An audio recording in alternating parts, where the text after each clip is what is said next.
Mikhailo Mudryk's agent has come out and broken silence on his transfer to Arsenal or Chelsea, and I thought like, why should I really go to bed without really addressing this concern about Mikhailo Mudryk's next destination? Because his agent has finally broken silence. Fabrizio Romano has gone ahead to really let us know about what the agent has talked about, and I think you guys are eagerly waiting to know what it's all about. And Fabrizio Romano has gone ahead to really hint about why Enzo Fernandez today didn't make it into the starting 11 of a game against Benfica, and the manager of Benfica has gone ahead to hit the nail on its top. And there is another story of Chelsea officially signing Andrey Santos from Vasco da Gama, and his unveiling and announcement is going to be soon. Welcome to Rokani Media Football. How are you guys, and where are you watching us from? You know, I've been on my other channel known as United Matters channel doing the stories concerning a club called Manchester United, and that game has ended 3-1 in favor of Manchester United. Anthony in the 4th minute, Connor Cody in the 58th minute on goal.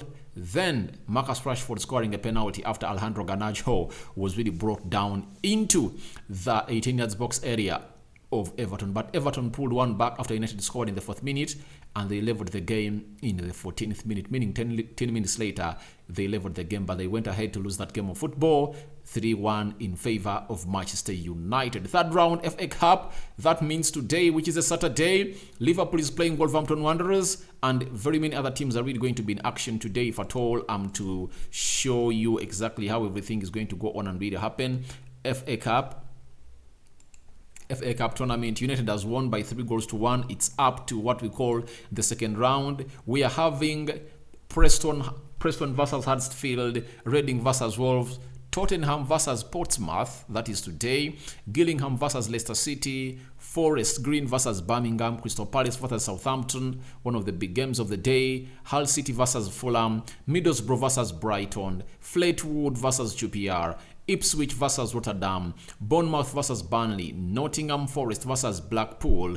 The supporters of Arsenal have to watch this one, because your player you have on loan as Charlie Patino is going to be fielded into this team of football. Then Chesterfield versus West Brom, Millwall versus Sheffield, then Bournemouth Wood versus Accrington Stanley, Shilbury versus Sunderland, Brentford versus West Ham, Coventry versus Cresham, Luton Town versus Wigan, Grimsby versus Barton, Sheffield versus Newcastle, Liverpool versus Wolves, and obviously we are going to close the day with that game of football at 23 hours. And then on Sunday, on Monday, that's when Arsenal is playing Oxford. That calls for a match preview for that game of football between Arsenal and Oxford. And tomorrow on Sunday, it's Man City hosting Chelsea at the Etihad Stadium. Remember, it's going to be a repeat of the game of football that happened yesterday at the Stamford Bridge, where Chelsea were beaten by Man City by 1-0. Is it going to be a revenge? Let's wait and see how this is going to unfold out here onto the Rokani Media Football. Now, Mudryk's agent has gone ahead to break silence as far as his client's transfer to Arsenal or Chelsea is concerned. He has told us who have the veto power to come out and see to it that his player joins either Arsenal or Chelsea, and whenever he goes, his cast is going to be added onto the forward of the respective team he's going to go to. Now, his agent is called Al Kahin. He has said the following on Arsenal and Chelsea. Mudryk is a Shakhtar player, and the decision on his transfer will be made by the board of the club. Mikhailo Mudryk is now preparing to go with Shakhtar to the training camp, tells Sport Arena in Ukraine. Now, as I told you that the board meeting is going to sit on 9th in Turkey, then 10th January, they are going to kickstart of their training in Turkey. And when you look at our calendar today, it's 6th in some countries and 7th already in some countries. That means 2 days to 3 days to go for Mikhailo Mudryk to prepare for the training session that is going to be taking place in Turkey for Shakhtar Donetsk. They cannot go ahead and really play in Ukraine because the country is really war-tagged and it's torn by war, so you cannot really play football there. They are going to train down in Turkey. So On the 10th, Mudryk is going to report on training, but that will only happen if at all a convincing bid won't be made in by Chelsea or Arsenal.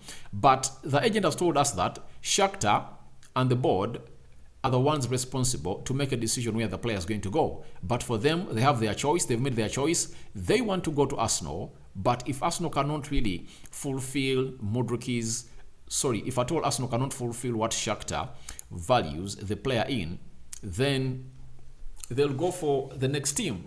So let's wait and see how Modric is going to react to this, because it looks like it's a pain in the ass for him to go to Chelsea. With the love he has gone ahead to show to Arsenal every time they play, I believe it's really good for him. It won't be good for him to go to Chelsea, but Arsenal has gone ahead to reciprocate the love by making 2 bids that have been turned down by Shakhtar Donetsk. And here we are. Chelsea are into the battle. Now we are waiting to see where the player wants to go. But every day, Modric goes ahead to really give us a hint on whether he's on his next move. And obviously, he's showing us that he loves Arsenal. Obviously, any player in the age of Mukalo Modric would love to go on and join a project at Arsenal, because it's really exciting. It has a very high ceiling than most of the teams in the Premier League. I think the most exciting project in the Premier League, the next project to Arsenal, is that of Manchester United. When you look at Manchester United, they are having Dalot, 23, 24 years of age, Luke Shaw, 23, 24, 25, Malacia is there, 22, 23, Lisandro Martinez is 24, Varane is 28, 29. Look at Casemiro is 30, Ericsson is 30, but they're having Bruno is 28, and I think they're going to make some reinforcements in the midfield. Then Anthony is 21. There is Rashford is 24, 25. Martial is 27.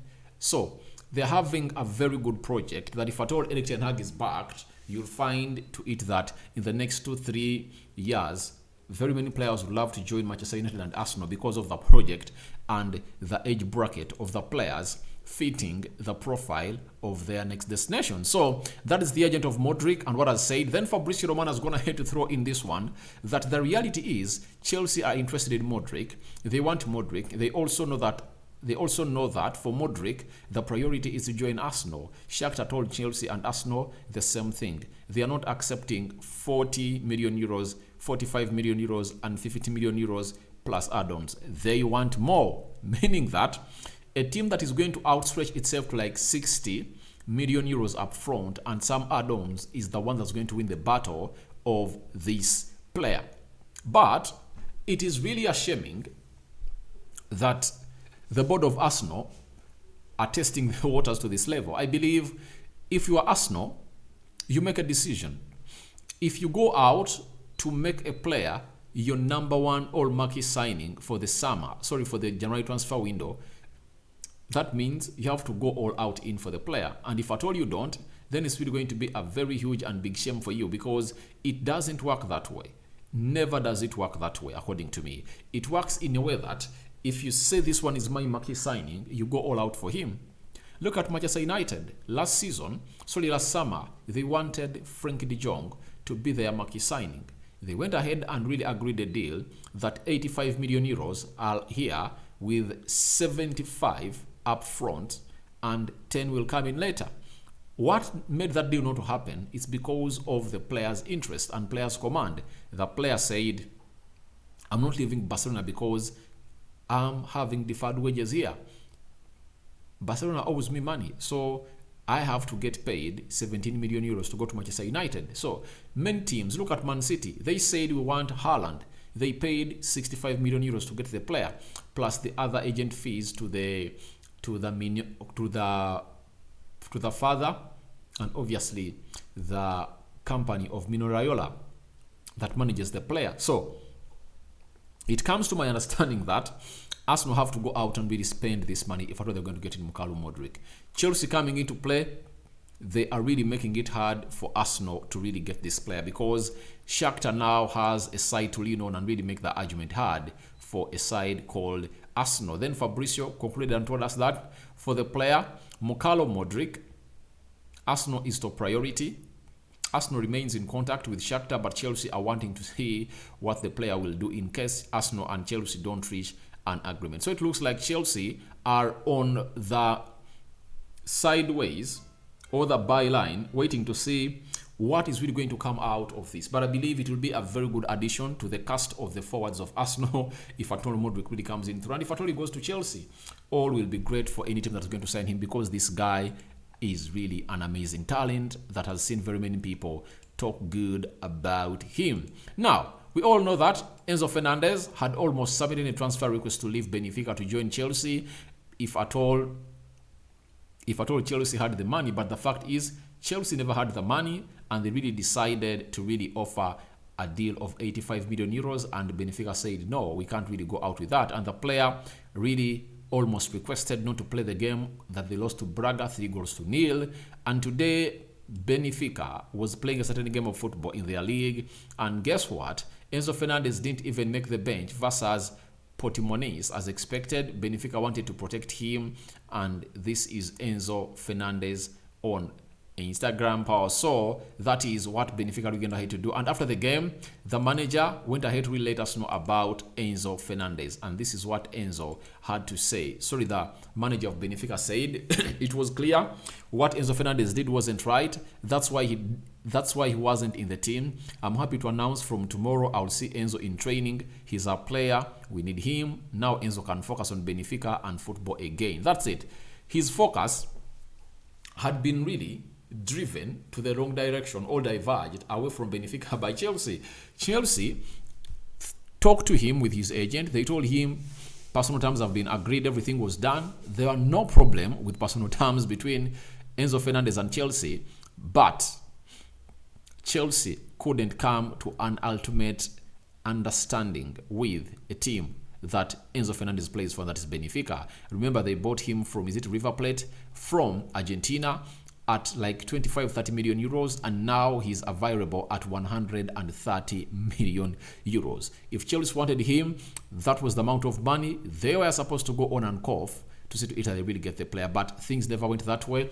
Enzo Fernandez, I think that really puts Chelsea off away from really getting this player, and it brings in the likes of Manchester United into play in the summer, because if he doesn't go out in in the winter transfer window, that means he's really going to be one of those players available for a team called Manchester United, because new owners will be in.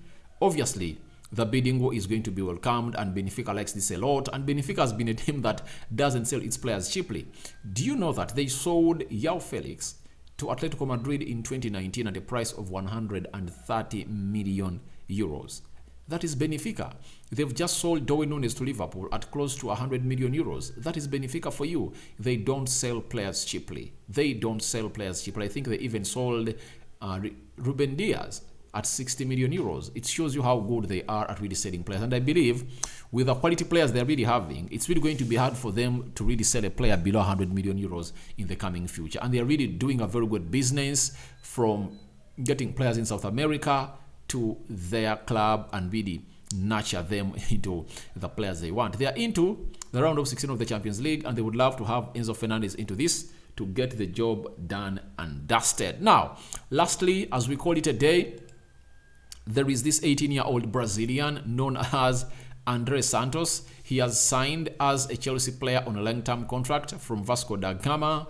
I understand Chelsea will pay 12.5 million euros fee for Vasco for Brazilian talent born in 2004. He's in London since last week, meaning that this is another sign that has been delivered at Chelsea. The first signing was Fofana. After Fofana, Chelsea brought in Body Shield. After Body Shield, they've brought in a player called Andrey Santos. For him, he plays in the central midfield area of that Chelsea, of that team of Vasco da Gama, but he has gone ahead to really bring his services to London, and obviously he's really one of the talented midfielders that every Brazilian is talking about, and I believe he's in the very good hands of the manager of Chelsea, that is Graham Potter, who is really building a very good project for Chelsea. When you look at how they're signing these players, it shows that there is a rhythm.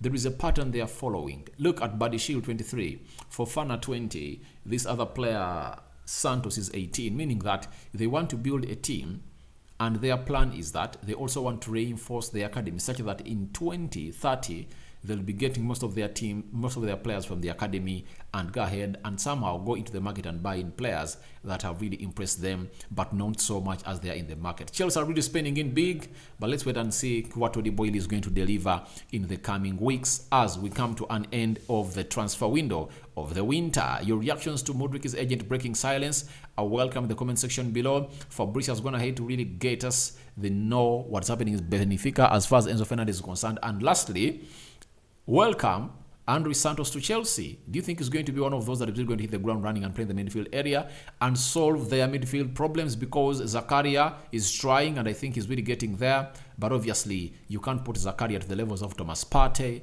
Casemiro, Fabinho, and Rodri at Man City. Thank you very much. Good night, and I cover you all in the precious blood of Jesus Christ. I sign out for now. Bye-bye.